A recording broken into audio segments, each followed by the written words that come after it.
অনেক দিন থেকেই ইচ্ছা ছিল মিমিস লাইফস্টাইলের একটা জামা পরবো, তো অবশেষে জামাটা অর্ডার করে দিলাম। আর দিন শেষে আমার কাছে ফোন আসলো যে আপু আপনার পার্সেলটা চলে আসছে। তো টাকা পরিশোধ করে দিয়ে সোজাই রওনা দিলাম বাসার দিকে, কখন আনপ্যাক করব সেটা দেখার জন্য। আর এটা দেখার জন্য আমি খুবই এক্সাইটেড ছিলাম।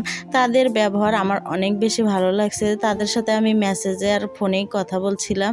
তারা অনেক সুন্দর করে বলছে। আমি দিশামণির জামাটা অর্ডার করছিলাম, তারা বলছে আপু এটা কিন্তু ফিল্টারের কারণে লাল দেখা যাচ্ছে, আসলে এটা কিন্তু লাল না, মেরুন কালার। তো বললাম আচ্ছা ভাইয়া এটাই পাঠান। তারা জামাটা পাঠাইছে একদম 4-5 দিন পর। তো আমি জামাটা হাতে পায়ে আগে আনপ্যাক করে দেখলাম যে জামার সব কিছু ঠিক আছে কিনা। তো আসলে অনেক সুন্দর জামাটা। তো আমি আগেও একটা এরকম একজনের গায়ে দেখছিলাম এই জামা পরা। তো দিন শেষে আমিও একটা নিয়ে নিলাম যে দেখি কেমন হয়।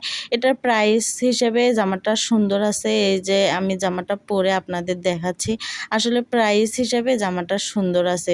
জামাটার হচ্ছে দেখেন পায়জামাও অনেক সুন্দর কাজ করা আছে, আবার হচ্ছে জামায় অনেক স্টোন বসানো আছে। মিমি আপুর ওখান থেকে আপনারা জামা যারা নেন তারা অবশ্যই জিতবেন, ঠকবেন না, কারণ প্রাইস হিসেবে জামাটা একদম ঠিক আছে। আর পরিশেষে বলে দেই এটা কিন্তু আমার কোনো প্রমোশনাল কাজ ছিল না। মিমি আপুকে আমাকে একান্তই ভালো লাগে, তার ড্রেসগুলোও ভালো লাগে, তাই একটু সুন্দর রিভিউ দিলাম। আপনারা চাইলে নিতে পারেন।